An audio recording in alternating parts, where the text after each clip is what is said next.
देव भगवान अल्लाह, खुदा, ईश आदि नाम एक ही शक्ति के हैं।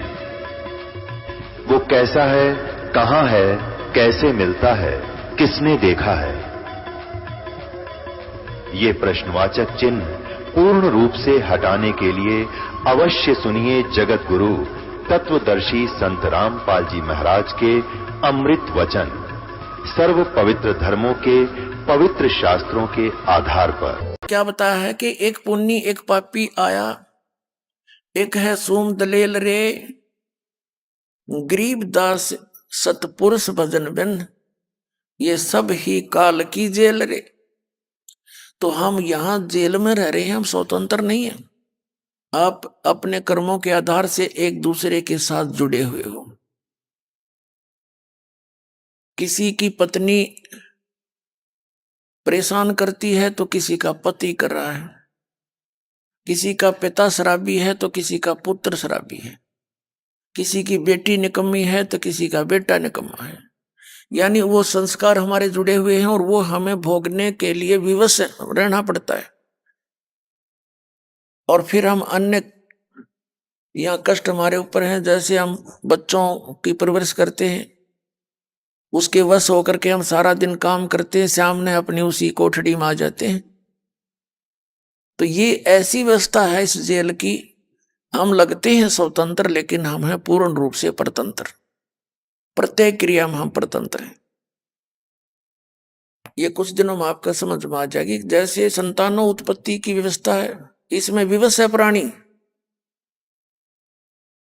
और भी जैसे पेट ऐसा लगा दिया, शरीर ऐसा दे दिया, इसमें 3 टाइम कुछ डालेंगे तो काम करेगा ना, कतई नहीं करे, खत्म हो जाएगा। तो ये हमारी व्यवस्था है, ये हमारी मजबूरी है इस जेल के अंदर।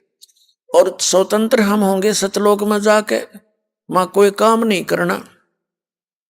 निष्कर्म में मोक्ष वहां प्राप्त होगा, बिना काम किए प्राप्त होगा आपको, और यहां करके ही उपलब्धि होगी।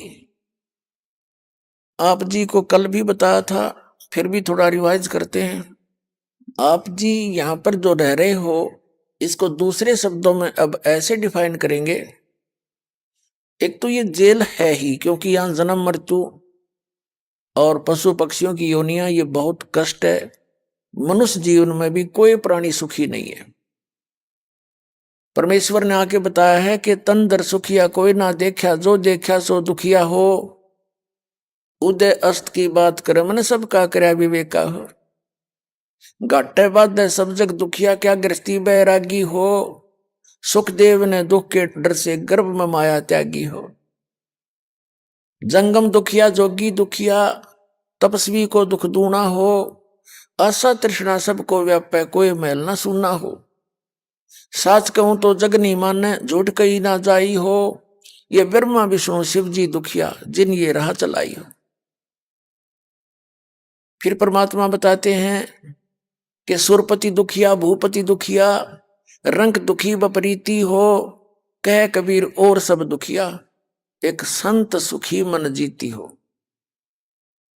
परमात्मा कहते हैं निर्धन ये सोचता है धनवान घना सुखी होगा। अब धनवान पैसे वाले को सुख कभी भी नहीं हो सकता, ये सत्कर मान लेना। भट्टी के पास बैठकर ठंड की तलाश करे आदमी, स्वप्न में भी नहीं हो सकता। ये माया तो आग है इस जीव को फूकने वाली। ये तो परमात्मा के ज्ञान से समझ में आओगी आपके कुछ दिनों में। और जैसे ये दास परमात्मा का विधान आपको बताएगा, इस विधि से आप रहोगे तो यही आग आपके लिए वरदान बनना शुरू हो जाएगी। तो एक तो आग में हाथ देवे, जल गया। एक अग्नि से अपना काम लेवे, रोटी बनावे, सब्जी बनावे विधिवत। तो बगैर ज्ञान के आप जीव एक अनजान बच्चे की तरह उस आग में हाथ दिए बैठे हो और चिल्ला रहे हो। अब कैसे है ये माया आग? आप इन सेठों के निकट जाकर देखना, कभी इनकी हिस्ट्री सुनना। माया किसी के पास 2 करोड़ होगी तो 20 करोड़ का खर्चा उठाओगा कि मैं लोन ले लेगा और बड़ी फैक्ट्री बनाऊंगा।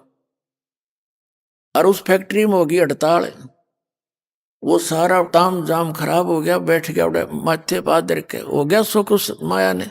वो आग बढ़ावेगी, बेचैनी खड़ी करेगी आपके लिए। तो धनवान ये सोचते हैं भाई पैसे पूसे में कोई सुख नहीं है, ये राजा लोग सुखी होंगे। राजा को सुख सपने में नहीं हो सकता। तो हमारी जीव संज्ञा की सोच है, जो हम एक दूसरे को देखते हैं यहां सुखी है, नमक की बोरी में और खंड का टेस्ट कोई ढूंढ रहा है। ऐसा ही हमारा प्रयत्न है इस काल के लोक में, स्वर्ग में हम सुख ढूंढने जाते हैं, या यहाँ की कार कोठियों में हम सुख मानते हैं। ये बगैर ज्ञान के अनजानपने में हम इसी विधान को अपनाए हुए हैं। इस तत्व ज्ञान से फिर आपकी यह दिशा बदल जाएगी, आपकी सोच बदलेगी, विचारों में परिवर्तन होगा, जिससे फिर आप सुखी होना शुरू हो जाओगे।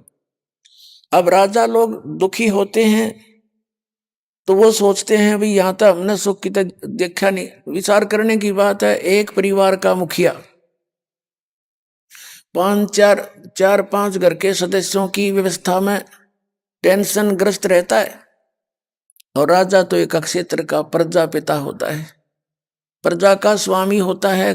कभी सूखा गिर गया है, कहीं कोई झगड़ा हो गया है, कोई फ्लड आ जाती है, या कोई अन्य किसी कारण से घटना घट जाती है, तो राजा को नींद नहीं आती रात में, उसके ऊपर बहुत बड़ा वजन बना रहता है, तो वो घूटी ला के पड़े, कर्म बिगाड़े न्यारे।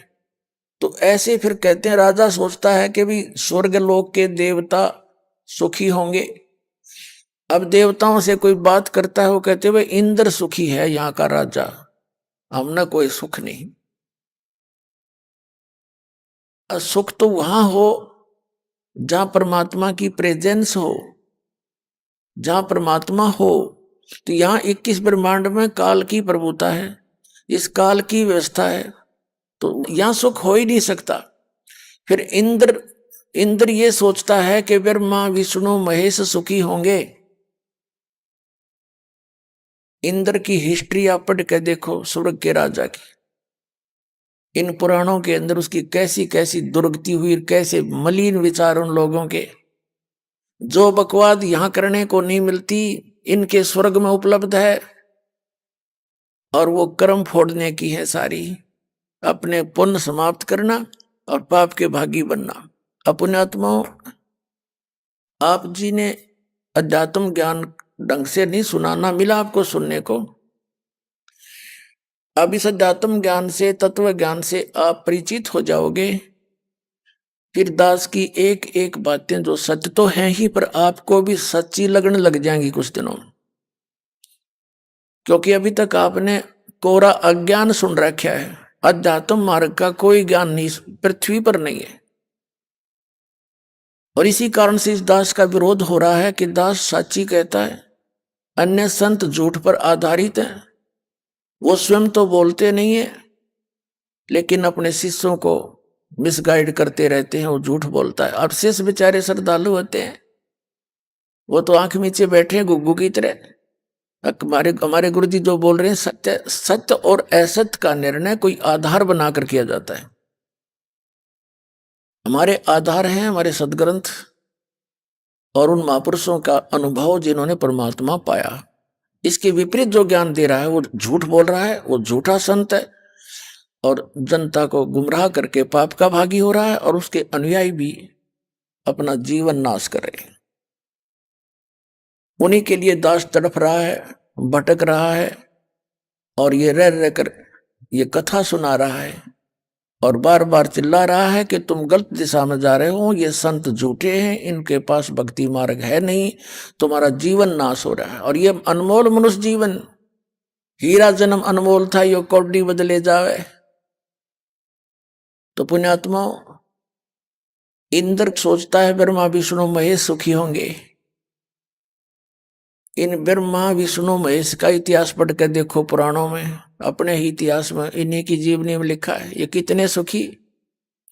विष्णु जी ने नारद जी के बंदर का मुंह लगा दिया जब वो व्याकरण की तैयारी कर रहा था स्वयंवर में। नारद जी ने भगवान विष्णु से विष्णु जी का स्वरूप मांगा था कि मैं सुंदर दिखूंगा, लड़की मुझे सेलेक्ट कर लेगी। अब विष्णु जी ने उसका बंदर का मुंह ला दिया। उस बंदर के मुंह के कारण उसका विवाह होया नहीं। अक्षुब्ध होकर नारद जी ने विष्णु जी को श्राप दे दिया कि तू एक जीवन अपनी पत्नी के वियोग में बितावेगा। अब नारद के श्राप से और विष्णु जी की घिघी बंदगी, श्री रामचंद्र रूप में राजा दशरथ का जन्म हुआ। युवा होते ही विवाह हुआ, विवाह होते ही वनवास हो गया। वनवास में सीता जी का अपहरण हुआ और 14 वर्ष वन में काट के रावण के लट्ठम लट्ठा होके उसने वापस लाए सीता जी को। कुछ दिन के बाद, 1.5 वर्ष के बाद उसको घर से निकाल दिया। आप अयोध्या का राजा और बच्चे किधर जंगल में, उनका नो खैर खबर नहीं हो रहा है, कहाँ रहे। जिस व्यक्ति के बच्चे कहीं और स्वयं कहीं, वो स्वप्न में भी सुखी नहीं हो सकता, चाहे कितनी बात बनावे। और अंत में सरयू नदी के अंदर समाधि लेकर शरीर त्याग गया।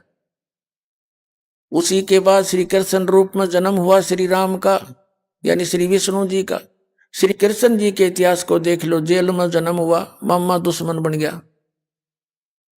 कदे शिशुपाल लठ लेकर आ गया सेना लेकर के, कभी जरा सिंह आ रहा है, कभी काल्यवन चढ़ाई कर रहा है, और उनके लट्ठम लट्ठा कुछ मार दिए, बतेरे मारे भी, लेकिन फिर भी उन्होंने बुद्धिमता से काम लिया। मथुरा त्याग कर बहुत दूर चले गए। कति एंड में पहले ऐसे जंगल वंगल थे, किसी ने पता नहीं कहाँ चले गए। एक समुद्र के अंदर एक टापू ढूंढ के वहां रहने लगे, द्वारका। एक द्वार वाली नगरी बना ली, कोई आओगा तो उसके ऊपर सारी सेना रख दूंगा, एक जगह मुकाबला कर लेंगे। तो सारे वहां रहने लगे, वहां टाइम पास किया। अंत में श्री कृष्ण जी के सामने उसका पूरा कुल नाश हो गया, लड़का मर गया आपस में, दुर्वासा जी के श्राप थे। और श्री कृष्ण जी के पैर में एक शिकारी ने तीर मारा, विषाक्त, जिसके कारण श्री कृष्ण जी यानी विष्णु जी की मृत्यु हुई। तो परमात्मा कहते हैं, साच कहूं तो जग नहीं माने और झूठ कही ना जाई हो, ये ब्रह्मा विष्णु शिव जी दुखिया जिन ये राह चलाई हो। शंकर भगवान का इतिहास देख ले। उस भस्मागिरी ने तपस्या की श्री शिव जी के द्वार के सामने। जब भगवान शिव जी ने कहा कि मांग भी के मांगेगा, क्या मांगा कि भस्म कड़ा दे दे। एक कड़ा था उनके पास जिसके अंदर एक शक्ति थी, जिसके सिर पे रख कर कह दिया जाता कि भस्म, वो नष्ट हो जाता था, जल जाता था, राख बन जाती थी। शिव जी ने वो भस्म कड़ा अपने पुजारी को दे दिया, भगत को, भस्मागिरी को। अब भस्मागिरी के को बदले रहा था मन में कि शिव जी को मारूंगा, इसकी पत्नी को अपनी बहू बनाऊंगा, पत्नी बनाऊंगा। और फिर उस भगवान के श्री शंकर जी को मारने के लिए चैलेंज कर दिया कि होले होशियार शंकर, अब तुझे मारूंगा और तेरी पत्नी को पत्नी बनाऊंगा। भगवान शंकर भाग लिया, स्पीड खींच दी, आगे आगे भगवान, पाछा पाछा पुजारी। जहां बाजे तो जीवन है कोई यहाँ पर? बता, ऐसा दुष्ट व्यक्ति अपने भगवान यानी भगवान की पत्नी पर नीत खराब कर रहा, और शंकर जी ने पता नहीं हो कि बकवाद लिए खड़ा है। और इनको अंतर्यामी मृत्युंजय कालजय सर्वशक्तिमान कहा करते ये नकली संत। तो परमात्मा कहते हैं, तन दर सुखिया कोई ना देखा, जो देखा सो दुखिया हो। उदय अस्त की बात करे, मैंने सबका किया विवेका हो। सुरपति दुखिया, भूपति दुखिया। भूपति माने सारी पृथ्वी का मालिक भी हो जावे तो भी दुखिया, महादुखिया। और रंक दुखी बपरीति हो, गरीब तो अपने आप दुखी है, उसके स्वाभाविक दुखी, उस पर सारे ही संकट हैं। कौन गरीब? जिसके पास भक्ति नहीं है। और जो भक्ति सत भक्ति कर रहा है वो तो परम धनी है, भगवान का बच्चा। चाहे गरीब हो, चाहे अमीर हो, राजा हो या रंक हो, कोई भी हो, लेकिन सत भक्ति कर रहा हो। तो क्या बताते हैं परमात्मा? कहे कबीर और सब दुखिया, एक संत सुखी मन जीती हो। अब मन कैसे जीता जाएगा? इस तत्व ज्ञान से आपकी इच्छा इस काल की व्यवस्था से हट जाएगी। यहां आपकी किसी भी वस्तु की आपकी डिमांड नहीं रहेगी। कौन सी वस्तु की? जैसे हम यहां क्या मांगते हैं भगवान से, घना धन दे परमात्मा। और किस लिए धन मांग रहे हम? हमें धन माया की आवश्यकता किस लिए पड़ी? हमने अपनी जो परंपराएं हैं वो घनी फैला रखी है। उन परंपराओं को हम सीमित करेंगे। विवाह शादियों में जो हम बेमतलब का खर्चा और फंड बकवाद करते हैं, नाचना गाना डीजे बजाना, ये कोई कर्तव्य है मनुष्य का? अब इसे लोक में जेल में नाचे, हम तो जेल के अंदर बंद हैं। 1 मिनट का भरोसा नहीं के बिजली गिर जा। जैसे एक दिन समाचार पत्र में पढ़ा, और वैसे भी बहुत सारे घटनाएं दिन में घटती ही रहती हैं। विवाह हुआ एक बालक का, विवाह की तैयारी हुई, दूल्हे के घर पे खूब डीजे बजे, नाचा गाना हुआ। नेक्स्ट डे वो बारात जा रही थी, रास्ते में वो दूल्हे वाली गाड़ी एक ट्रक से टकराएगी और उसमें वो जितने भी थे सारे मर गए, 7-8 व्यक्ति, और दूल्हा भी मर गया। अब टक्कर मार रहा पूरा परिवार। पहले दिन तो नाचे कूदा बकवाद करे था, अरे बाल पाड़े वो बहने, उनकी बहनें माताएं और टक्कर मार रही हैं। तो पुण्यात्माओं, संतों की दृष्टि से, उनकी आंखों से हमने देखना पड़ेगा। नानक साहब जी कहते हैं, नानक साहब जी के पास कोई जाता था, जैसे अनुपदेशी मिलते थे और कहते थे, महाराज आप तो ऐसे रहते हो जैसे आपका कुछ खोया खोया है। आप खोए खोए रहते हो, आपको क्या टेंशन है? तब नानक साहब जी ने कहा था, ना जाने काल की कर डारे, किस विध ढल जा पास आवे, और जिनाते सरते मौत खुड़क दी, उनानु केड़ा हासावे। 1 सेकंड का भरोसा नहीं के बिजली गिर जाए यहाँ पर, और हम यहाँ बकवाद करें। ये तो वो कर सकता है जिसने शराब पी रखी हो, भांग पी रखी हो। वो भी ऐसे समय में, चाहे कितना उसके ऊपर दुख आने वाला हो और पता भी हो ऐसा हो सकता है, तो उस नशे में वो बेपरवाह रहता है। तो परमात्मा कहते हैं, कबीर ये माया अटपटी सब गट आण अड़ी, और किस किस ने समझाऊं या कुआ भांग पड़ी। काल ने अज्ञान के कारण हमें केवल माया जोड़न के ही पीछे लगा रखा सब ने। बच्चे को बचपन से ये ट्रेनिंग दी जाती है, फलाने के लड़के ने इतनी कोठी बना ली, फलाने का लड़का ऊपर की इतनी कमाई करता है, वहां नौकरी कर रहा है। तो बच्चे हमारे से जो विचार सुनेंगे, उनकी मनोवृत्ति ऐसी बनती चली जाएगी। और जब वो किसी पोस्ट को प्राप्त होंगे या कोई बिजनेस करेंगे, तो उसमें वह घर गाल लेंगे। वह एक बच्चे को यह ज्ञान दिया जाएगा, बेटा चोरी नहीं करना, रिश्वत नहीं लेना, ये पाप है, महाघोर पाप है। और फिर हमें सीमित बनाना अपनी सारी इन परंपराओं को, ब्याह को कितनी सिंपल वे से करना है। विवाह तो परमात्मा ने संयोग जोड़ कर भेद रखा होता है बच्चों का, माँ बाप से नहीं हो सकता। माँ बाप तो लड़का देखने खातिर 3-3 साल लगा दे, नहीं संयोग जोड़ पाते, और जो जोड़ रखा दाता वही होता, उसी दिन होता है। तो हमने बीच में इसमें बकवाद की कति आवश्यकता नहीं है। बच्चों का संस्कार जोड़ दे, वचन से बच्चे पराये होते हैं। जब ब्रह्मा विष्णु महेश का ब्याह कराया था दुर्गा ने, कौन तब बराती था, कौन वहां पर बाती था, कौन सा डीजे बजानिया था? कह दी भाई ले, या तेरी पत्नी है, रिया तेरी पत्नी, रिया तेरी पत्नी, बसाओ अपना संसार। तो इतनी सी बात है यार, इससे आगे तो बकवाद है सारी। और ये पैसे वाले मस्करे लोग शुरू करते हैं, और गरीब व्यक्ति फिर अपने बेमतलब कड़तड़ुआ कर उन्हें देखा। तो अब इसको हम सेट करना है, बिल्कुल करना पड़ेगा। हम भक्ति पर तभी चल सकते हैं जब ये हमारी सिर का वजन कम होगा। हम किसी सफर को कर रहे हैं, और सफर पर चलने वाला व्यक्ति समझदार होता है, वो कम से कम वजन लेकर चलता है। तो हमने इस भक्ति मार्ग के सफर पर चलना है, तो ये वजन पटकना पड़ेगा। ये कल भी बताया था। अब प्रसंग चल रहा है कि जब हमारी इच्छाएं खत्म होंगी, इच्छा कैसे खत्म होंगी? सतगुरु मिले तो इच्छा मिटे, पद मिल पदे समाना, चल हंसा उस लोक पठाऊं जो आदि अमर अस्थाना। अब परमात्मा कहते हैं कि सतगुरु मिलेंगे तो ये इच्छा खत्म करेंगे तुम्हारी। और पद मिल पदे समाना, पद माने पद मिल पदे समाना। पद के यहां दो पद हैं तो दो ही अर्थ है इसके। एक तो पद का अर्थ है पद्धति, भक्ति की विधि, सही विधि मिले, सही पद मिले।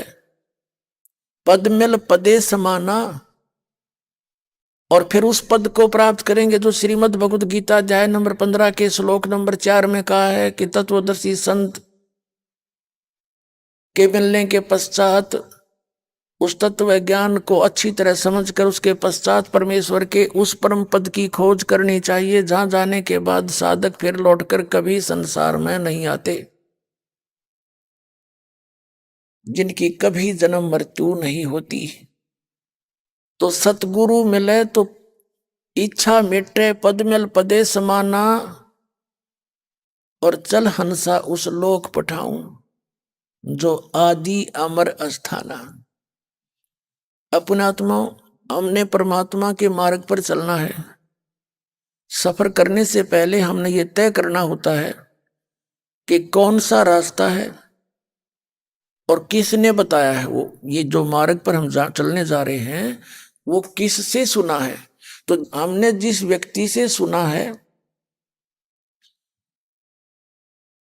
एक तो उससे हम सुन लेते हैं कहाँ ये इसने जाना है, कोई उधर गया है नहीं गया है, तो किसी से सुनकर उसने ज्ञान है।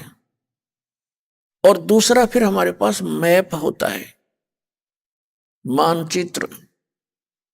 जब हमारे दोनों मेल कर जाते हैं तो हमने वो सफर शुरू कर देना चाहिए। दूसरा तरीका यह है कि जैसे आप सफर में जा रहे हो, रास्ते में आपको किसी ने कह दिया कि आपका रास्ता गलत है, आप ठीक नहीं जा रहे हो, तो क्या करना चाहिए आप जी को? आप जी ने वही ब्रेक लगा देने चाहिए अपनी गाड़ी को और तसल्ली करे, फिर उसका पूरी जांच करके आगे चलना चाहिए। अब जिस व्यक्ति ने आपको टोका है उसका कोई उद्देश्य तो होगा।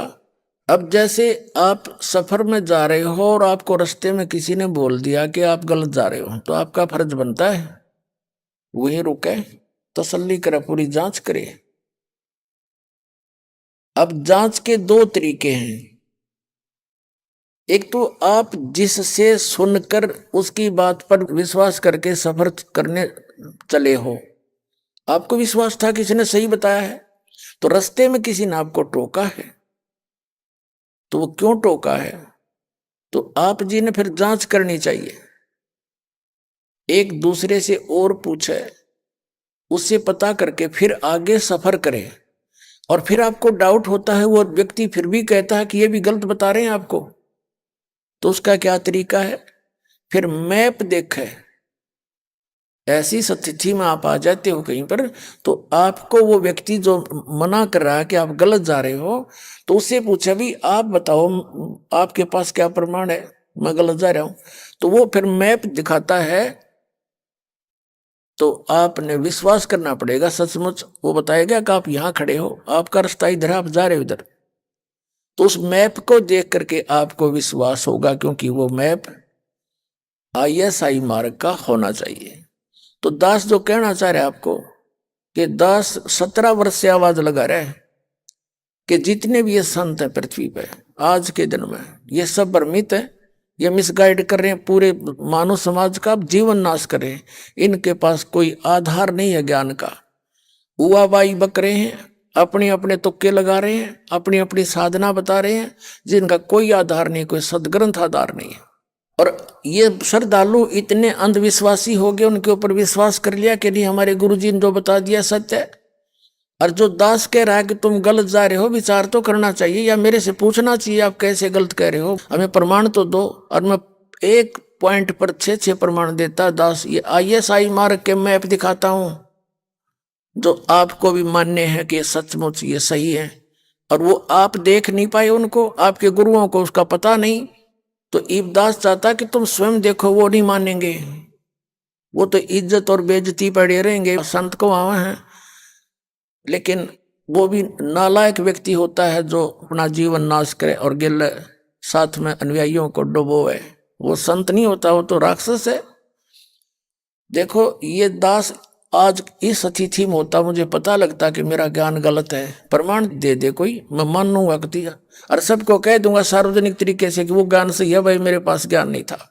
उद्देश्य प्रत्येक संत का यही है, वो इस उद्देश्य को लेकर चल रहे हैं, मैं सभी को भगवान का ज्ञान दे, इनका कल्याण करवाऊं। और कल्याण का उनके पास साधन है नहीं तो खा कल्याण कराएंगे, वो तो अपना विनाश कर रहे हैं। तो उनको तुरंत सोचना चाहिए। और दास सबसे पहला व्यक्ति होता है ये कहने वाला सचमुच भाई कति 100 के 100 गलत हम, और तुम भी वहां चलो और मैं भी जा रहा हूं, तो मेरा भार उतर जाता आपको स्पष्ट कह देने से, और अपना भी जीवन रक्षा होती है और तुम्हारी भी समझ में आ जाती है। जब दास से कह देगा कि भाई ठीक नहीं हमारा मार्ग, इसमें केसर में जो सामने प्रमाण है, तो अब इन संतां के गले मड़गी, इनके अब ये वो सर्प के मुंह में चकचूंदर आ रही है, लेकिन इसको छोड़ देने में अच्छा होगा। खाने से तो कोड लगे, सर्प चकचूंदर ने खा ले, चमगादड़ ने, तो उसका कोड लग जाता है, और छोड़ता नो एक तेरी बेइज्जती हो जाएगी। तो अब इनके मुंह में चकचूंदर आ गई, वो चमगादड़ आ गया, लेकिन इसको छोड़ना इनका हित होगा, ना तो इनकी दुर्गति होगी और पाप के भागी बनेंगे। इतनी अनमोल जीवन को नाश करके परमात्मा के दोषी हो जाएंगे। ये इनको उल्टा लटका होगा भगवान वहां नरक के अंदर, देख लेना। परमात्मा के इतिहास में लिखा है कि 22 करोड़ ये नकली संत और महंत जो भगवान के बच्चों को भगवान से विमुख कर रहे थे, गलत रास्ता दे रहे थे, उनको 22 करोड़ को नरक में ठोक रखा है। कबीर सागर में लिखा है, और कबीर सागर में कबीर साहब कहते हैं, धर्मदास मैं एक बार उनके पास से गया था, वह सारे रो रहे थे, वह नकली संत और महंत, और हाहाकार मची हुई थी, हमें बचा लो भगवान, हमें बचा लो भगवान, हमसे गलती बन गई। कोई तो कह रहा था जी हमने, क्योंकि परमात्मा प्रत्येक युग में आते हैं और सबसे टकराते हैं, वो नकली संतों से कि तुम मत बर्बाद करो अपना जीवन, अरे मेरे बच्चों को मत मिसगाइड करो, लेकिन उस समय ये कतई नहीं मानते, क्योंकि इनकी प्रभुता घनी हो जाती है। और यह प्रभुता परमात्मा के मार्ग में सबसे बड़ी डेंजरस है। परमात्मा कहते हैं प्रभुता को सब जग बजे, प्रभु को बजे ना कोई। हमने प्रभु को बजना चाहिए, प्रभुता नहीं चाहिए इस गंदे लोग की। क्या प्रभुता? यहाँ तो उसकी बढ़िया फोटो लाग रही है, दुनिया पूजा, रोड गदा बना फिरन लग रहा है संत, बता क्या प्रभुता हो इसकी? तो पुण्यात्मा बहुत सावधानी करनी पड़ेगी। ये संतता मानना को ना, पर जनता ने जागना पड़ेगा, और जो मानेंगे वो धन भाग उनके, वो तो महापुरुष है। फिर सचमुच जानबूझ साची तजय और करे झूठते ने, और ताकि संगत है प्रभु सोपन में ना दे। जानबूझ के फिर सच्चाई को नहीं ग्रहण करते, उनके लिए कहते हैं उसके दर्शन का सपने में भी ना होने चाहिए ऐसे व्यक्ति के। बगैर ज्ञान के इंसान कुछ भी गलती कर सकता है, और ज्ञान होने के बाद फिर करे वो तो फिर दुष्ट इंसान है। ये दास कोई आधार बनाकर कह रहा है, वो निराधार बातें कह रहे संत तन। आधार कौन कौन किस किस को माना है इस दास ने? पवित्र चारों वेद, ऋग्वेद, यजुर्वेद, सामवेद, अथर्ववेद, पवित्र श्रीमद् भगवत गीता, ये 2 सदग्रंथ हैं, ये हैं भक्ति मार्ग के। और 18 पुराण भी सहयोगी हैं केवल इस ज्ञान को समझने के। तीसरा तो ये 18 पुराण हो गए। चौथा दास ने आधार बनाया है सच्चिदानंद घनब्रह्म की वाणी, कबीर वाणी। और 5वां आधार बनाया है दास ने जिन महापुरुषों को परमात्मा अपने विधान अनुसार आकर के मिले हैं, और उनको वो सतलोक दिखाया है जहां मालिक रहते हैं और जहां हम पहले रहा करते थे, और उनको फिर वापस छोड़ा अपने गवाह बनाने के लिए, अपना साक्षी बनाने के लिए। तो उन महापुरुषों ने जो परमात्मा को आंखों देखा, वो कैसा है, कहाँ रहता है, वहां क्या व्यवस्था है, उस परमात्मा के लोक में जाने की कौन सी विधि है, तो उन महापुरुषों ने अपनी अमृतवाणी में वर्णित कर रखी है। तो इन सभी ग्रंथों, सदग्रंथों को और उन महापुरुषों के अनुभव को दास ने आधार बना के फिर सब महापुरुषों से कहा कि तुम गलत मार्ग पर जा रहे हो, तुम्हारा ज्ञान गलत तुम्हारा समाधान गलत है, फिर और किस लिए भक्ति कर रहे हो? खाक भक्ति है तुम्हारी। फिर जब ज्ञान भी गलत है और तुम्हारी भक्ति और भक्ति की विधि भी गलत, फिर काहे के भगत और काहे के संत तुम? तो दास के पास जो ज्ञान है वो शास्त्र अनुकूल है और शास्त्र अनुकूल साधना है जो महापुरुषों ने की और परमात्मा ने आके स्वयं बताई। तो फिर कौन सी कसर रहेगी? अब आप जी को कुछ महापुरुषों का वर्णन करते हैं जिनको परमात्मा मिले। आदरणीय धर्मदास साहिब जी को वो परमेश्वर स्वयं आकर मिले थे मथुरा में। आदरणीय धर्मदास साहिब जी गांव बांधोगढ़ के एक बहुत बड़े सेठ थे, धनी थे, लाला जी थे, वैश्य कुल में जन्म था उनका। इतना धन बताते हैं उनके पास, उनके दादा पिताजी के पास और स्वयं भी, कि इतने धनी थे वो। उस नगरी के राजा पर कोई प्राकृतिक आपदा आ जाती थी, कभी सूखा गिर जाता था या फ्लड आ जाती थी, तो धर्मदास के पिता से वो ऐड मांगता था, धन वित्तीय सहायता लेता था। इतना धनी थे वे। राजा का टैक्स तो वो देते ही देते थे, उसके अतिरिक्त भी कुछ ऐड मांगते थे तो वो फ्री दे दिया करते राजा को। ऐसी आपदाओं में कहने का भाव ये नहीं है। देखो पुण्यात्माओं, परमात्मा कबीर जी आए थे, वो एक दानक की जुलाहे की लीला करा करते थे, कपड़ा बुनते थे। अब कपड़ा बुनने में कितना समय लग गया, वह बुनाई मिल लिया करती, एक ना पैसा, एक पैसा 2 पैसे हफ्ते 10 दिन में। और कितने गरीबी में एक झोंपड़ी में रहा करते, सारी सृष्टि के रचनहार, सारी सृष्टि के पालनहार, केवल हमें ये दिखाने के लिए कि केवल जाति विशेष या धनी विशेष व्यक्ति ही पार नहीं होगा। जिसके पास सही भक्ति होगी, सत साधना होगी, वो अमीर हो चाहे गरीब, दोनों पार हो जाएंगे। तो कहने का भाव यह है कि गरीब तो दुखी है, वो तो भगवान की खोज करेगा, और अमीर होकर के फिर भगवान की खोज कर रहा है तो महान आत्मा है वो। अपनात्मा ये माया भगवान से दूर करती है, और इतना धन होकर के भी, अच्छी पोस्ट होकर के भी, फिर भी परमात्मा की तरफ जिसकी एक विशेष आकर्षण है, विशेष आस्था है, तो उसके पूर्व जन्म के पुण्यों में कोई कमी नहीं। ऐसी स्थिति के वो महापुरुष थे, धनी धर्मदास कहे जाते, धनी धर्मदास। अपने आत्मा और परमात्मा की तरफ थी। ये बात सभी को ज्ञान है कि गुरु बिन मोक्ष नहीं हो सकता। इस आधार से उन्होंने एक रूपदास नाम के संत को गुरु धारण कर रखा था। रूपदास जी कौन थे? विष्णु जी के उपासक थे, वैष्णव साधु थे। श्री राम, श्री कृष्ण और शंकर भगवान और विष्णु जी की साधना बताते थे। हरे राम हरे कृष्ण, सीताराम राधे श्याम, और ओम नमः शिवाय, ओम वासुदेव भगवते नमः, इस तरह के मंत्र दिया करते थे। जैसा लोकवेद इन आचार्य और शंकराचार्यों से सुन रखा था, वही ज्ञान बताया करते थे। अब धर्मदास जी को बता रखा था एकादशी का व्रत करो, बहुत पुण्य देता है। फिर बता रखा था कि 68 तीर्थ किया करो बच्चा। अब जो भी गुरु बताते हैं तो विद्यार्थी उसका फॉलो करते हैं। एक अच्छे विद्यार्थी का ये गुण होता है। और विद्यार्थी के अंदर एक विशेष खासियत ये भी होती है कि वो टीचर के किसी भी वचन को शंका की दृष्टि से नहीं देख सकता, उसकी श्रद्धा ऐसी होती है। अब जैसे किसी टीचर ने कोई प्रश्न हल कर रखा है और दूसरे टीचर ने उसको बता दिया कि भाई ये प्रश्न गलत हल कर रखा है, ये ठीक नहीं है, तो क्या उसने आलोचना कर दी? नहीं, वो तो बहुत अच्छा कर दिया ना। वो बच्चे उस इक्वेशन ने गलत ढंग से सरल किए, उन्हें साची मान के अपना एक वर्ष नष्ट कर लेते। तो दास यही कह रहा है कि जितने भी ये संत हैं जो तुम्हें ज्ञान दे रहे हैं, ये गलत है सारा। और दास उसको ठीक करा रहा है, गलत गलत नहीं बता रहा उनका, और ठीक भी बता रहा है कि ठीक ऐसा होता है। दोनों की तुलना कर लो।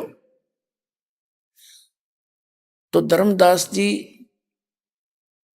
बड़े धार्मिक व्यक्ति थे, धर्म यज्ञ बहुत किया करते थे, भंडारे कर देते थे, कंबल बांट देते थे, कहीं कुंभ या महाअर्ध कुंभ होता वहां जाकर भंडारे लगा दिया करते थे। अब 68 तीर्थ करने के उद्देश्य से लगभग 60 वर्ष 62 वर्ष की उम्र हो चुकी थी उनकी, और परमात्मा की तरफ में कल्याणार्थ घर से पैदल चल पड़े। बांधवगढ़ से मथुरा पहुंच गए। बांधवगढ़ से मथुरा लगभग 700-800 किलोमीटर है आज के हिसाब से। और मथुरा के अंदर कहाँ जाते हैं? जिस जोड़ में, जिस तालाब में ये बताते हैं कि श्री कृष्ण जी नहाया करते थे, गौ चराया करते थे, उसमें स्नान करो, वो तीर्थ उत्तम बताते हैं। और जिस गोवर्धन को उठा करके इंद्र को हराया था, इंद्र ने बहुत जबरदस्त मूसलधार वर्षा कर दी थी वर्ज डबोने के लिए, उस क्षेत्र को डबोने के लिए। भगवान श्री कृष्ण ने कहते हैं छोटी उंगली पर और उस गोवर्धन को उठा लिया था पर्वत को, और पूरे ब्रज के ऊपर लाके खड़ा कर लिया छतरी की तरह। सारा इंद्र बरस लिया ऊपर ही, सब सारी वर्षा उसके अंदर शोक होगी, पर्वत के ऊपर ही, उसके अंदर ही सब समा गई। तो इंद्र ने हाथ जोड़ दिए। तो पुण्यात्माओं, वहां पर इन लोगों ने व्यवस्था तो बता दी कि वहां जाने से मोक्ष होगा, लेकिन ये भी बताना चाहिए था कि गोवर्धन क्यों उठाया था उसने, श्री कृष्ण जी ने। श्री कृष्ण जी कहा करते थे वेदों अनुसार साधना करो और इन देवी देवताओं की पूजा मत करो, ये कुछ नहीं दे तुम्हें। तो वहां इंद्र जब देवताओं की पूजा बंद कर दी तो इंद्र का आगे शिकायत हुई, देवताओं ने कंप्लेंट करी। तो इंद्र फिर चला सबक सिखाने के लिए कि हमारी पूजा छोड़ने वालों के लिए कितनी आपदाएं आएंगी। तो इस उद्देश्य से उसने ब्रज को डुबाने की चेष्टा की थी। और श्री कृष्ण भगवान ने वो क्या प्रमाण दिया था, क्या सबक सिखाया था इंद्र को, और क्या शिक्षा दी थी वहां के ब्रजवासियों को कि इन देवी देवताओं की पूजा नहीं करनी, इवन इंद्र की भी नहीं करनी। देवता तो फिर बात की बातें हैं, केवल वेदों अनुसार साधना करो। अब ये ना बता दे वो पूजा कराऊं वहां इन्हीं की सारी देवताओं की वहां पर। अपनात्माओं, वो तो एक जैसे यादगार है, वो तीर्थ जैसे गोवर्धन पर्वत है, वो याद ताजा करता है कि ऐसी घटना घटी थी। उसको कोई देखने जाता है इस उद्देश्य से कि सचमुच यहाँ ऐसी घटना हुई थी, और वो प्रमाण है। वो तो एक विजिट है, वो पूजा नहीं है। और केवल ये जाते हैं, प्रत्येक वर्ष जाएंगे वहां माथा टेक फेरी ला के आवाएंगे, उस तक कल्याण होगा। 15वें दिन जाते हैं, कई तो यहाँ तक श्रद्धालु हैं, और फिर उस तालाब में नहावाएंगे तो कल्याण होगा। कोई बात हुई है? फिर या गीता वेद तो फेल हो गए, तो जोड़ में नहाते कल्याण होगा, तो हद होगी भाई। यदि वो कल्याण का मार्ग होता तो गीता जी में कितना थोड़ा बहुत प्रमाण होता उसका। 18 अध्याय है, कोई 2-4 अक्षर नहीं उसके अंदर। तो पुण्यात्माओं, अभी तक ये नकलिया ने हमारी ब्रेन मट्टी कर रखी थी, हमें अंधा और अंधा बना दिया था, दूनी आंख फोड़ दी ज्ञान वाली हमारी। तो अब इस दास को सेवा मिली है इस परमार्थ के काम की। आप इसी से भी दास अर्ज करता है कि आप भी समझो, और आपके इर्द गिर्द जितने भी भाई बहन हैं मिसगाइडेड है, वो दूसरे स्थानों पर जाते हैं, उनको समझाओ तुम्हारा जीवन नाश हो रहा है। लेकिन जबरदस्ती नहीं करना किसी से। ये मार्ग है ज्ञान का, परमात्मा का और काल का एक कंप्रोमाइज है। एक एग्रीमेंट हुआ था, इसने अर्ज करी थी परमात्मा को वचनबद्ध करके कि भगवान जब कलयुग में आप, इसने कहा था कि 3 युगों में जीव कम ले जाना, चौथा युग जब कलयुग आवे तब तब शरण जीव बहु जावे, ऐसा वचन हर मोय दीजे, तब गवन तुम संसार ही कीजिए। तो परमात्मा ने कहा था तथास्तु, ठीक है, 3 युगों में जीव कम ले जाऊंगा, लेकिन चौथा युग कलयुग जब आवेगा उसमें फिर मैं अपने होक के बाद से अपने प्राणियों को पार करूंगा। तो बीच में टांग मत अड़ा दिए, तब इसने एक शर्त और रखी थी कि भगवान आप जबरदस्ती ना करियो, मैं अपने संत भेजूंगा, मेरे संतों के ज्ञान को जो माने उन पर आधारित रहे, तो मेरे आप अपना ज्ञान देना, अपने ज्ञान से अपने बना लेना, आपके ज्ञान को मानेंगे वो आपके, उनको मैं कोई बाधा नहीं करूंगा।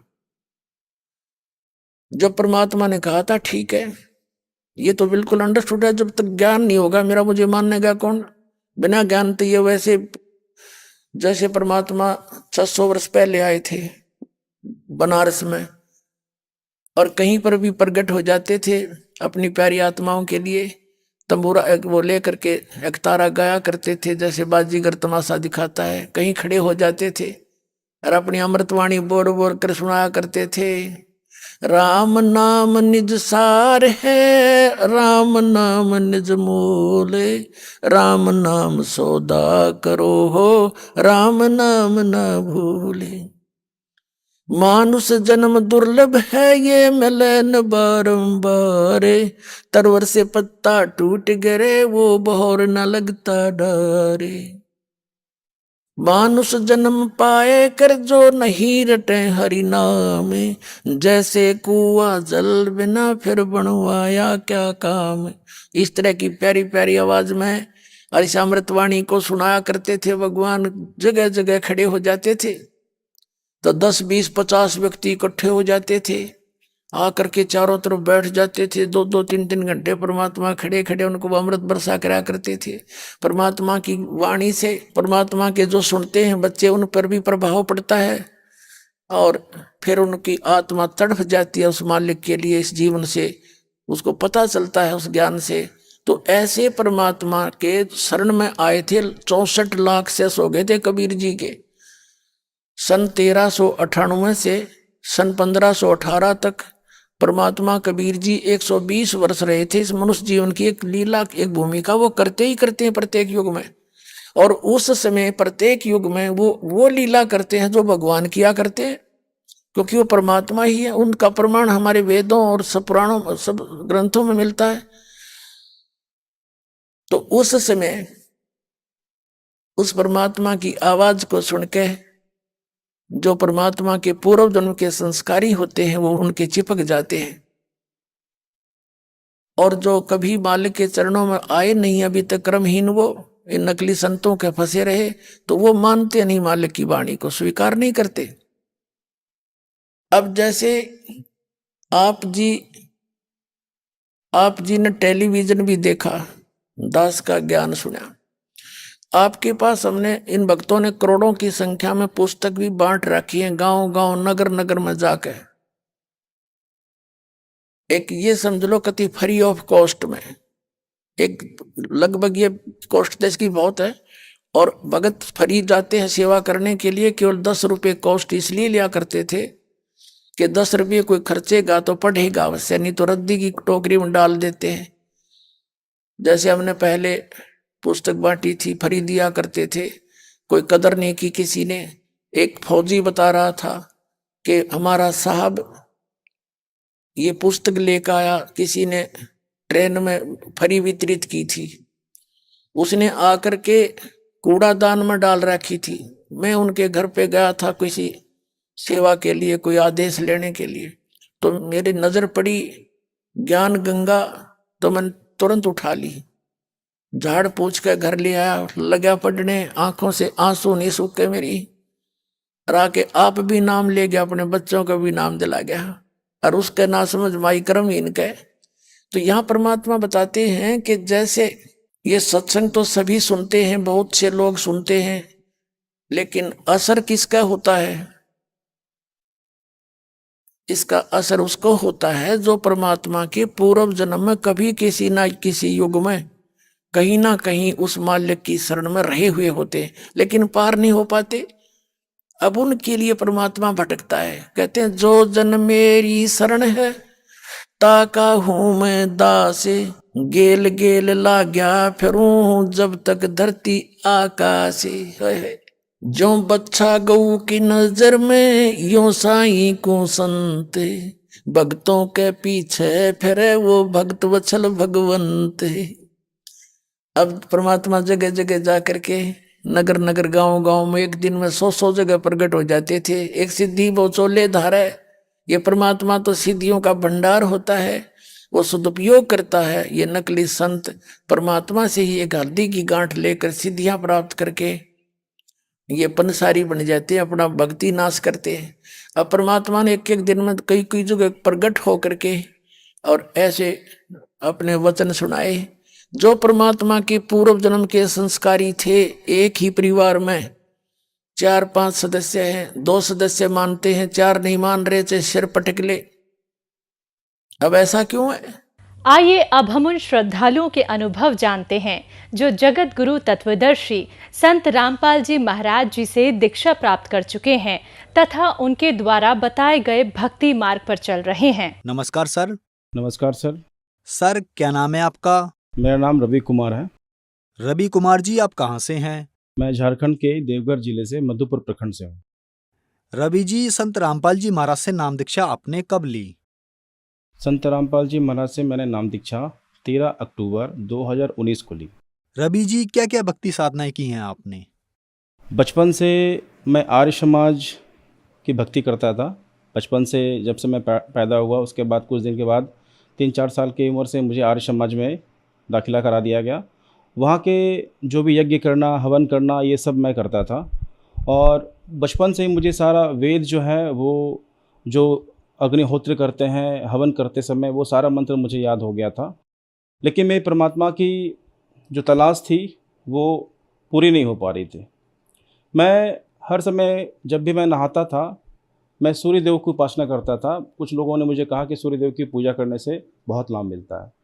तो मैं उनसे कहता था कि जो दुनिया में सच्चे भगवान हैं वो कौन है और मेरा जीवन क्यों मुझे मिला।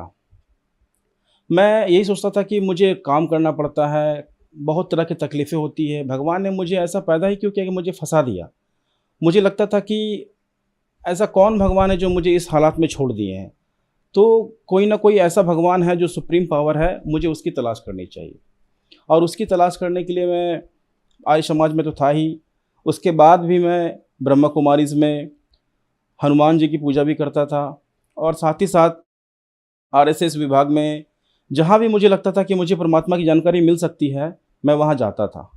लेकिन मैं पूजा तो करता था, लेकिन मेरी तलाश भी नहीं मिट रही थी और मुझे लाभ भी नहीं हो पा रहा था। एक बार तो मैं हनुमान जी का, मैं ऐसे पूजा नहीं करता था हनुमान जी का उतना, लेकिन एक बार मुझे मन किया कि मैं आज हनुमान जी का व्रत रखूँगा। मंगलवार का दिन था और जब मैं बाज़ार गया कुछ काम करने के लिए, तो मुझे एक व्यक्ति से झगड़ा हो गया और उससे मेरा झगड़ा इतना हो गया कि मैंने मारपीट कर ली और मेरा ही हाथ जो है वो उसमें टूट गया।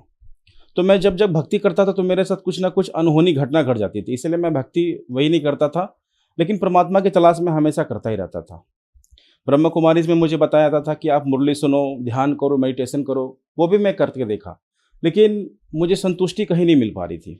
आर्य समाज में हवन भी करता था, सब कुछ करता था, लेकिन परमात्मा की जो भूख होती है वो मुझे नहीं लगता था, कुछ ना कुछ कमी है। क्योंकि वहाँ पे जब देखता था कि सभी जो पुरोहित हैं या आर्य समाज के सदस्य हैं, जो भी लोग वहाँ पे पूजा करते थे, वो भक्ति करते थे, लेकिन वो भी परेशान रहते थे। किसी को कुछ ना कुछ परेशानी लगी हुई थी। दूसरी बात है कि परमात्मा के साथ जो प्रेम होता है वो मुझे नहीं मिल पा रहा था। इसलिए मैं फिर खोजते खोजते सत्संग सुनने लगा। सत्संग आस्था टीवी पे, संस्कार टीवी पे मैं बहुत सत्संग सुनता था। 2012-13 की बात है, मैं सत्संग सुनता था। मुझे बहुत अच्छे लगते थे उस समय। स्वामी रामदेव जी जो हैं वो योगा सिखाते हैं, उनका भी मैं बहुत सुनता था, आर्य समाजी क्योंकि वो थे। और उसके बाद देविकी नंदन ठाकुर जी को मैं सुनता था। साथ ही साथ ब्रह्मा कुमारीज़ के डॉक्टर शिवानी बहन जो है उनको मैं सुनता था। कृपालु जी महाराज को मैं बहुत पसंद करता था, सबको सुनता था। लेकिन इसके साथ साथ जो श्री कृष्ण जी जो अर्जुन से वार्तालाप किए हैं गीता के अध्याय में, वो जो एपिसोड है वो मैं हमेशा रात भर सुनते रहता था, मुझे बहुत अच्छा लगता था। लेकिन फिर मैं सोचता था कि फिर ये जो 84 लाख तरह की योनियाँ हैं ये क्यों बनाई गई, मैं जीऊँगा फिर मर के फिर मैं कहाँ जाऊँगा। मेरे मन में बहुत सारा सवाल था। मैं पुरोहित से पूछता था तो वो मुझे कुछ कुछ समझाते थे, लेकिन मुझे संतुष्टि नहीं मिल पाती थी। जब आर्य समाज में मैं जब वहाँ पे पूजा पाठ करने जाता था तो उस समय वहाँ के सदस्यों ने मुझे मंत्री का पद दिया था और मैंने लगभग 2-3 साल तक वहाँ पे मंत्री के पद पे वहाँ पे कार्य किया। आरएसएस में भी मैं था, वहाँ पे मैं सदस्य के रूप में था, देखता था कैसे क्या हो रहा है और उसमें जो भी मेरा सेवा मिलता था मैं उसको करता था। ब्रह्मा कुमारी मैं जब जाता था वहाँ पे तो सब देखते थे मेडिटेशन कर रहा है, तो वहाँ पे हम मेडिटेशन करते थे, उनसे पूछते थे कि आप ये जो पूजा पाठ करते हैं इसका कुछ आधार है क्या, वेद पुराण ये सब कुछ आप मानते हैं? उन्होंने कहा कि नहीं, हम लोग वेद पुराण कुछ नहीं मानते हैं, ये हमारा ये जो ब्रह्मा कुमारी जो है वो बाबा जी जो है, कोई एक बाबा जी रहते थे, उन्हीं की सारे मुरलियों को सुनते थे और उनसे ही वो सारा कुछ आगे करते थे। फिर साधना चैनल पे एक बार सत्संग सुनते सुनते गुरुजी संत रामपाल जी महाराज का सत्संग आ गया। तो मैंने देखा कि संत रामपाल जी महाराज ब्रह्मा विष्णु महेश के बारे में बता रहे कि ये तो नासवान है, इनकी मृत्यु होती है, जन्म होता है। और फिर वो किताब खोल खोल के प्रूफ भी कर रहे थे, श्रीमद् देवी भागवत से, विष्णु महापुराण से, शिव पुराण से, सभी से वो प्रूफ कर रहे थे। तो मैं सोच रहा था कि संत रामपाल जी महाराज ऐसा क्यों कहते हैं, हमारे देवी देवता को छोटा ये क्यों बता रहे हैं, क्या ये अन्य बाबाओं की तरह ही बाबा हैं? ये सोचता भी था, सत्संग भी सुनता था। 3-4 दिन तक सुनते सुनते मुझे लगा ये बोलते तो सब कुछ ठीक है, लेकिन ये ब्रह्मा विष्णु महेश को ऐसा क्यों बता रहे हैं? फिर मैं अपने पुरोहितों से पूछता था, वो बोलते थे कि ये भी बाबा की तरह हैं। 2019 में जब मैं मानसिक परेशान था, कॉलेज में था, वर्कलोड बहुत ज़्यादा था मेरे ऊपर में, तो मैं सोचता था कि परमात्मा को ढूंढता हूँ यूट्यूब के माध्यम से, फेसबुक के माध्यम से, मैं ऐसा खोज रहा था। तो जब यूट्यूब में मैंने देखा तो उसमें मैंने सर्च किया परमात्मा कैसे मिलेंगे, परमात्मा कहाँ है। तो संत रामपाल जी महाराज के ही कुछ भगत का इंटरव्यू मेरे सामने आ गया। उन्होंने कहा कि परमात्मा जो है वो सतलोक में रहते हैं, सतलोक में सर्व सुख है, यहाँ पे हम लोग काल के जाल में फंस गए हैं। और फिर कोई कहता था कि ये किसी का किडनी का ऑपरेशन, किडनी का बीमारी था वो ठीक हो गया, किसी को कैंसर था वो ठीक हो गया, किसी को एड्स ठीक हो गया, किसी को कुछ ठीक हो गया। मैं सोचता था कि ये संत रामपाल जी महाराज ऐसा क्या करते हैं कि ये सारा बीमारी ठीक हो जाता है। तो मैंने 2013 में ज्ञान गंगा किताब मंगाया था, लेकिन पढ़ा नहीं था। वो मैंने देखा गुरुजी ऐसे हाथ किए हुए थे, मुझे लगा कि ये अपने आप को भगवान समझते हैं। उस समय मेरा बुद्धि काम नहीं किया, मैं पहचान नहीं पाया। तो मुझे लगा कि ये मैंने किताब को लिया और घर में कहीं ना कहीं रख दिया, उसको पढ़ा नहीं। लेकिन 2019 में जब मुझे लगा कि संत रामपाल जी महाराज का ज्ञान जो है वो बहुत अच्छा है, फिर मैंने बोकारो ज़िले में एक पेटरवार जगह है, वहीं पे संत रामपाल जी महाराज का नामदान केंद्र था, मैंने फ़ोन करके पता किया। फिर मैं वहाँ गया और परमात्मा का, संत रामपाल जी महाराज का नाम दीक्षा वहाँ से मुझे मिला। रवि जी, आप टीवी चैनल्स पर सभी संतों के सत्संग देखा करते थे और आपने नाम दीक्षा सिर्फ संत रामपाल जी महाराज जी से ही ली। तो सर, और संतों के सत्संग में और संत रामपाल जी महाराज जी के सत्संग में आपको क्या भिन्नता नजर आई? संत रामपाल जी महाराज मुझे बताएं कि मोक्ष कैसे मिलेगा, ये जवाब अन्य संतों के पास नहीं था। वो गोल मोल बात करते थे, वो नहीं बता रहे थे कि हमारा ये जो जीवन मिला है ये इसका क्या उद्देश्य है। और दूसरी बात ये है कि सतलोक भी एक स्थान है जहाँ पे जाने के बाद लोग जो है वापस नहीं आते हैं। स्वर्ग जाने के बाद लोगों को वापस आना पड़ता है, नरक जाने के बाद भी वापस आना पड़ता है, 84 भोगना पड़ता है। ये सारा सच्चा ज्ञान जो है वो मुझे नहीं मिल पा रहा था। संत रामपाल जी महाराज की नाम दीक्षा लेने के बाद और उनका ज्ञान समझने के बाद मुझे ये पूरा समझ में आ गया कि आध्यात्मिक ज्ञान जो है वो सिर्फ संत रामपाल जी महाराज के पास है। वो जो भी बोलते हैं वो वेदों में प्रमाणित ज्ञान बोलते हैं, और इसी से प्रभावित होकर मैं संत रामपाल जी महाराज का नाम दीक्षा मैंने लिया। रवि जी, आप 20 साल तक आर्य समाज से जुड़े रहे, वहाँ प्रधान भी रहे और मंडल प्रधान भी रहे, और इस बात को आप भी जानते होंगे कि संत रामपाल जी महाराज और आर्य समाज का लंबे अरसे से विवाद चल रहा है। आर्य समाजी कहते हैं कि संत रामपाल जी महाराज महर्षि दयानंद पर विवादित टिप्पणी करते हैं, तो क्या ये बात सही है? संत रामपाल जी महाराज पर ये जो आरोप लगाए हैं दयानंद सरस्वती जी के अनुयायी आर्य समाजी, ये सरासर गलत है। पहली बात है कि मैं पूछता था दयानंद सरस्वती जी के अनुयायी आर्य समाजियों से कि ऐसा क्या कर दिया गुरुजी ने, और वो क्या गलत बताते हैं, जो वेदों में लिखा है वही बताते हैं। लेकिन वो देखने के बाद भी नहीं मानते थे। संत रामपाल जी महाराज कहते हैं कि परमात्मा हमारे घोर से घोर पाप को भी नाश कर देते हैं, और उसका प्रमाण यजुर्वेद में, ऋग्वेद में दिखाते हैं। संत रामपाल जी महाराज कहते हैं कि परमात्मा साकार रूप में है, और ये कहते हैं निराकार है। इन सभी बातों से, वाद विवाद से मैं उनसे पूछता था, वो गलत बताते थे, और वो उनको कुछ ज्ञान नहीं है, और वो सिर्फ अपने ही ज्ञान को सर्वश्रेष्ठ समझते हैं और संत रामपाल जी महाराज का विरोध करते हैं। दयानंद सरस्वती जी और संत रामपाल जी की विचारधाराओं में जो फर्क है वो मैं बताता हूँ। मैंने जब भी पूछा उनके पुरोहितों से कि संत रामपाल जी का आप विरोध क्यों करते हैं, तो वो कहते हैं कि आपके गुरुजी गलत बताते हैं। लेकिन सच्चाई तो ये है कि संत रामपाल जी महाराज ही वेद के अनुसार, जो वेद में प्रमाणित ज्ञान है उसके अनुसार बताते हैं। और ये तो कहते हैं कि मुझे वेद का पूरा ज्ञान है, सत्यार्थ प्रकाश पढ़िए। मैं कुछ पूछता था तो बोलते सत्यार्थ प्रकाश पढ़िए। वो खुद नहीं पढ़ते थे, वे खुद वेद के मर्मों को नहीं जानते थे और दूसरों को सिखाते थे। तो संत रामपाल जी महाराज वेद के अनुसार बताते हैं ज्ञान, और जो भी कहते हैं वो 101 नहीं 1001% सही कहते हैं। रवि जी, मुख्य सवाल, क्या संत रामपाल जी महाराज से नाम दीक्षा लेने के बाद आपको लाभ भी मिले? संत रामपाल जी महाराज का नाम लेने के बाद पहले तो मुझे सबसे बड़ा लाभ जो मिला वो मुझे आध्यात्मिक ज्ञान का पता चला, मेरे जीवन का कल्याण हुआ। दूसरी बार मेरी आर्थिक स्थिति उतनी अच्छी नहीं थी, बहुत परेशान था। अब मैं आर्थिक स्थिति पहले से बहुत बेहतर है। संत रामपाल जी महाराज की नाम दीक्षा लेने के बाद एक और चमत्कार मेरे साथ हुआ। पहली बात तो मेरा एक्सीडेंट, एक बार 70 के स्पीड से गाड़ी चला रहा था और रात के समय मैं गिर गया, लेकिन मुझे कोई चोट वैसा नहीं लगा, बस हाथ में हल्का सा चोट लगा। और जब मैं एक्सरे कराने गया तो मुझे लगा शायद टूट गया होगा, लेकिन उन्होंने कहा टूटा हुआ नहीं है। 10 रुपये की गोली दी और उससे मैं ठीक हो गया। हालांकि बाकी सबको मेरा शर्ट फट गया था, पैंट फट गया था, लेकिन अंदर चोट नहीं लगा हुआ था। सभी को लग रहा था कि ये बहुत ज़्यादा ये हो गया होगा, लेकिन मुझे वैसा कुछ नहीं हुआ था। और संत रामपाल जी महाराज की भक्ति करने के बाद, नाम दीक्षा लेने के बाद मुझे एक लाभ मिला कि कॉलेज में मेरे जो प्रमुख हैं उनसे मेरा किसी बात को लेके अनबन हो गई और उन्होंने मुझे कॉलेज में साजिश करके मुझे टर्मिनेट करा दिया। मैंने इसके लिए बहुत सारे नेताओं के पास गया, अरदास लगाई, तो उन्होंने मेरा साथ नहीं दिया।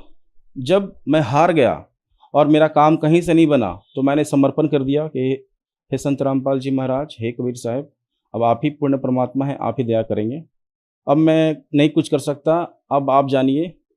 तो उसी रात को फ़ोन आया और वही फ़ोन करके बोले कि कोई दिक्कत नहीं है, आप फिर से आइए, सारा जो मुझ पर आरोप लगा था वो सब क्लियर हो गया।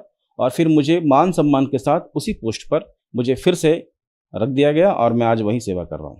मैं पॉलिटेक्निक कॉलेज के लाइब्रेरियन पोस्ट पे हूँ। जब मैं नाम दीक्षा लिया उस समय मैं घर पे अकेला ही नाम दीक्षा लिया हुआ था, कोई और नहीं था।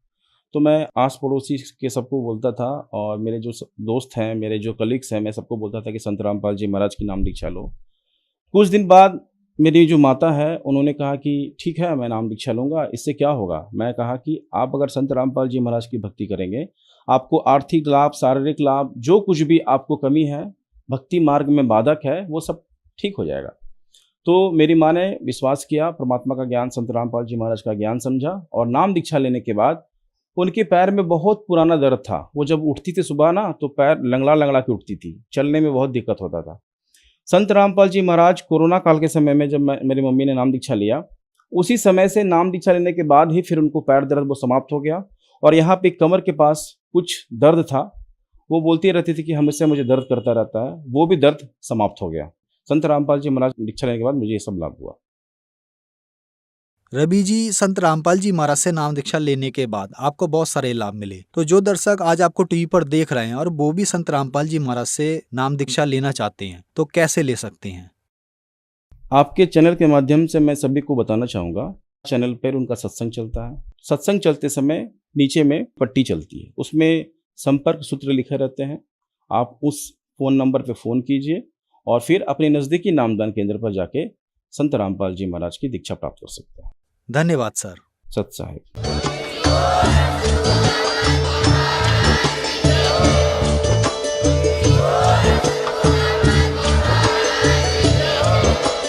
आप सुन रहे थे जगत गुरु तत्वदर्शी संत रामपाल जी महाराज जी के मंगल प्रवचन। अधिक जानकारी के लिए विजिट कीजिए हमारी वेबसाइट www.jagatgururampalji.org। संत रामपाल जी महाराज जी के शुभ आशीर्वाद से पूरे विश्व भर में 500 से भी ज्यादा नाम दीक्षा केंद्र हैं, जिन पर संत रामपाल जी महाराज जी द्वारा ऑनलाइन निशुल्क नाम दीक्षा दी जा रही है। अपने नजदीकी नाम दीक्षा केंद्र का पता करने के लिए संपर्क करें 8222880541।